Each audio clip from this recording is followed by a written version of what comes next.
Angliya BBC torining yaqinlashtirishicha, Xitoy doiralari 6-7 yildan beri oilasi bilan ko'rishaolmagan Uyg'urlarni o'zlarining nazorati ostida sen yoki telefon orqali ko'rishtirish vositasi bilan chet elda Xitoyga qarshi harakat qilayotgan Uyg'urlarni kuzatishga majburlagan. Xabarda qayd qilinishicha, 50 mingdek Uyg'ur musofir yashaydigan Turkiyada bu jihatdagi ro'yxatga qatnashgan Uyg'urlardan 148 kishining 80% o'zlarining Xitoy hukumati tomonidan buningga o'xshash tahdidga uchraganligini aytgan. Xabarda yana Angliyadagi Uyg'urlarning bu xil tahdidga uchrash ahvolining og'ir ekanligi, 400 dak Uyg'ur yashaydigan Angliyada ro'yxatga qatnashgan 48 nafar Uyg'urning 3/2 qismining bu xil tahdidga uchraganligi, Xitoy soqchilarining ulardan jasuslik qilish, faoliyat qilish yoki taratqularga so'zlashni to'xtatishni talab qilganligi bildirilgan.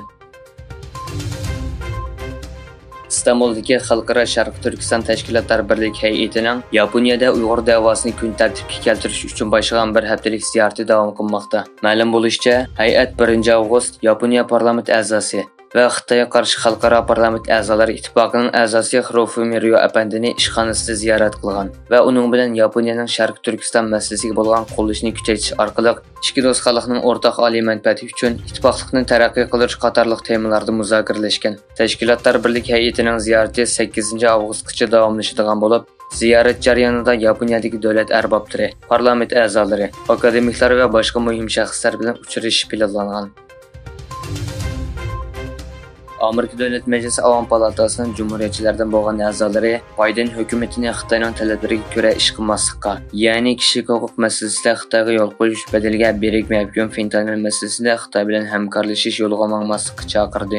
Fox xabarlar torining 1 avgust kuni bergan xabarda aytilishicha, Amerika Avam palatasi a'zolaridan Yong Kim, Avam palatasi Tashqi ishlar komiteti raisi Michael McConnell, Amerika Xitoy raqobati alohida komitetining raisi Mike Gallagher qatorliqlar Biden hukumatiga xat yozib, Kommunist Xitoy hozir Amerikaliklarning hayoti bilan o'ynashib, buni ko'zir qilib, o'zlarining kishilik huquq dafsandichiligi jinoyatiga berilgan jazodan qutulmoqchi degan. Hamda bu vaqtda Biden hukumati qarshi kelamaydigan bir qonun tuzmoqchi bo'layotganligini bildirgan. Amerika prezidenti Joe Biden Amerikaning Xitoy texnikasiga mablag' solishni cheklaydigan ma'muriy buyruqqa imzo qo'ymoqchi ekan. Bu ma'muriy buyruqning avgustning o'rtalaridan boshlab yo'lga qo'yilishi mo'ljallanmoqda. Bu cheklama sun'iy idrok, kvant hisoblash va yerim o'tkazgich texnikasi qatorliq sohalarga chetildi. Egilinishchi bu qaror Xitoyning texnik bozoridagi hukmronlik o'rni va uning Amerikaga olib keladigan bexatarlik va iqtisodiy jihatdagi yoshirin ta'siriga bo'lgan andishlar kuchaygan bir paytga to'g'ri kelgan. Texnikaning cho'ng kasblarni ilgari surishda asosiy rol o'ynaydiganligi mo'ljallanmoqda.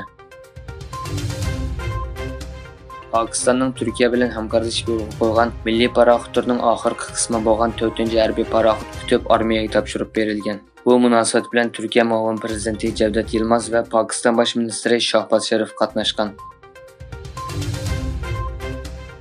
Xitoy meteorologiya idorasi Beijingda yaqinqi kunlarda nurg'un Xitoylarning jinini olgan va mol-mulkka zo'r ziyon solgan yomg'ir ofatining 140 yildan buyon eng og'ir yomg'ir ekanligini e'lon qildi.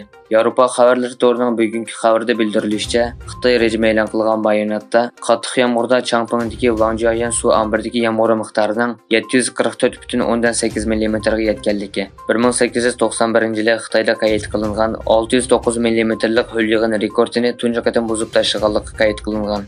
Xitoy rejimi har xil sanlarda oshkor bo'layotgan og'ir kelgin ep kelgan talobatni bo'lsa yanada yoshirib, Beijingda 11 Xitoyning o'lganligini, 27 Xitoyning yo'qolib ketganligini bildirish bilan kifoyalangan.